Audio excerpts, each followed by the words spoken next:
السلام علیکم دوستوں، ہماری آج کی جو ویڈیو ہے یہ اس سیریز کا حصہ ہے جس کا نام ہے دنیا کے عظیم لوگ۔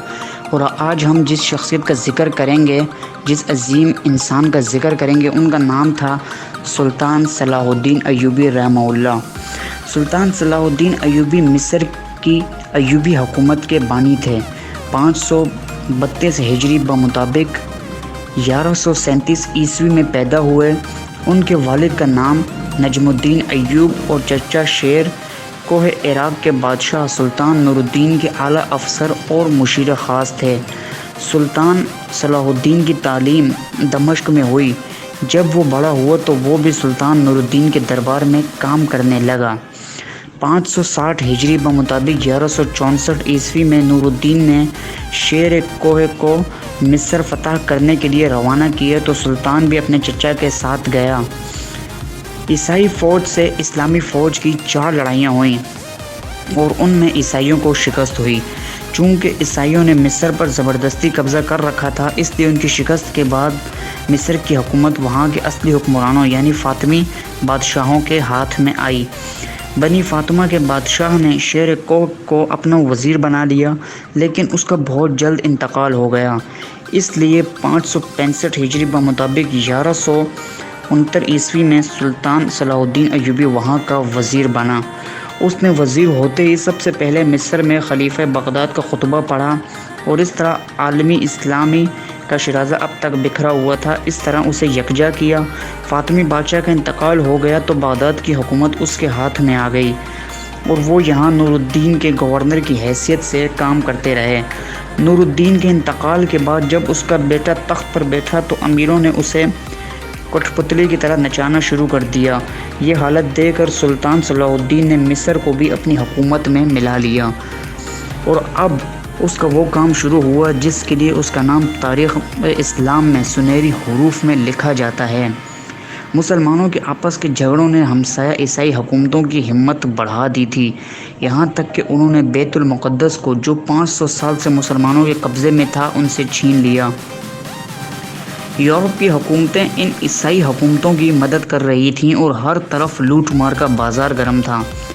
سلطان نے یہ طے کر لیا کہ عیسائیوں کے اس فتنے کا خاتمہ کر کے مسلمانوں کی کھوئی ہوئی قوت دوبارہ حاصل کرے گا۔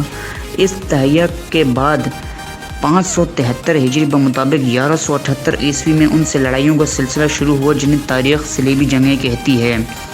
سلطان صلاح الدین ایوبی متواتر 14 سال تک عیسائیوں سے لڑتے رہے، انہیں ہر جگہ شکست دی، ان سے ایک ایک شہر چھین لیے، یہاں تک کہ بیت المقدس بھی ان سے لے لیا۔ عیسائیوں نے اس صلیبی جنگ کی بڑی تیاریاں کی تھیں۔ یورپ کی تمام عیسائی حکومتوں کے شہنشاہ اس صلیبی جنگ میں شریک تھے۔ عیسائی لشکر کی کمان برطانیہ کے شہنشاہ رچرڈ شیردل کے ہاتھ میں تھی۔ اس خونریز جنگ میں مسلمانوں کے مقابلے میں تمام عیسائی حکومتیں یکجا ہوئیں، لیکن سلطان صلاح الدین ایوبی رحمہ اللہ کی قوت اور بہادری کے آگے ان کی ایک نہ چلی اور آخر انہیں 588 ہجری بمطابق 1192 میں حلف نامہ لے کر مصالحت کرنی پڑی۔ اس فتح کے کوئی ایک سال بعد یعنی 579 ہجری بمطابق 1193 عیسوی میں 27 صفر کو 57 سال کی عمر میں سلطان صلاح الدین کا انتقال ہو گیا۔ سلطان صلاح الدین کی شجاعت، عدل، کرم، تقوی اور علم دوستی مشہور ہے۔ وہ حد درجہ سخی انسان تھے، بڑے نرم دل تھے۔ جس زمانے میں صلیبی جنگیں ہو رہی تھیں، کوئی سردار فرنگی فوج میں سے ایک دودھ پیتے بچے کو اٹھا لایا، اس کی ماں روتی ہوئی سلطان صلاح الدین ایوبی کے پاس آئی اور سلطان کو اپنا حال سنایا۔ بچے کو فوج میں تلاش کرایا گیا تو معلوم ہوا کہ وہ بیچ دیا گیا ہے۔ سلطان نے دام دے کر بچہ واپس منگوایا اور اس کی ماں کے سپرد کر دیا اور اسے سوار کر کے عزت کے ساتھ واپس پہنچایا۔ سلطان چونکہ خود بہادر تھا اس لیے بہادروں کی بڑی قدر کرتا تھا۔ یروشلم کی جنگ میں جب شہنشاہ رچرڈ شیردل کا گھوڑا زخمی ہو کر گر پڑا تو سلطان نے اپنے خادم کے ہاتھ ایک عربی نسل گھوڑا رچرڈ کو بھیجا اور پھر اسی صلیبی جنگ میں اچانک رچرڈ شیردل بیمار پڑ گیا تو سلطان صلاح الدین ایوبی اس کی مزاج پرسی ہو گیا۔ ابن کثیر سلطان صلاح الدین ایوبی کی موت کا تذکرہ کرتے ہوئے لکھتے ہیں کہ سلطان کفر کے اس قیامت خیز طوفان یعنی صلیبی جنگوں میں اسلام کی سپر تھا۔ سلطان صلاح الدین ایوبی اپنی رعایا سے بہت پیار کرتا تھا۔ وہ جہاد کے دنوں میں سوا جمعرات کے دنوں کے علاوہ ہفتے میں 2 بار کھلی عدالت لگاتا جس میں وہ عوام کی شکایتیں سنتا اور ان کا فیصلہ خود کرتا۔ سلطان اپنے ماتحتوں پر ہمیشہ نظر عنایت رکھتا۔ وہ مجاہدین کے حق میں بڑا سخی تھا، انہیں گھوڑے، ہتھیار اور خلعتیں دینے میں وہ حد سے گزر جاتا تھا۔ سلطان صلاح الدین ایوبی بڑا صابر اور ضبط کرنے والا تھا۔ کہتے ہیں کہ اس کے بیٹے اسماعیل کا انتقال ہوا تو نامہ بر اس کی موت کا خط لے کر سلطان کے پاس آیا۔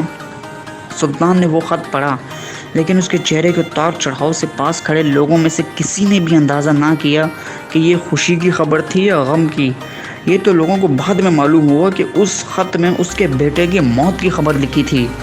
سلطان کو خدا کی ذات پر کامل یقین تھا، ہر ضرورت اور پریشانی کے وقت خدا سے رجوع کرتا، خاص طور پر ایسے مواقع پر جب لڑائی کی آگ سخت تیز ہوتی اور فتح مشتبہ ہو جاتی تو سلطان تلوار ہاتھ سے رکھ کر خدا کے حضور میں سجدہ ریز ہو جاتا اور رو رو کر خدا سے دعا مانگتا۔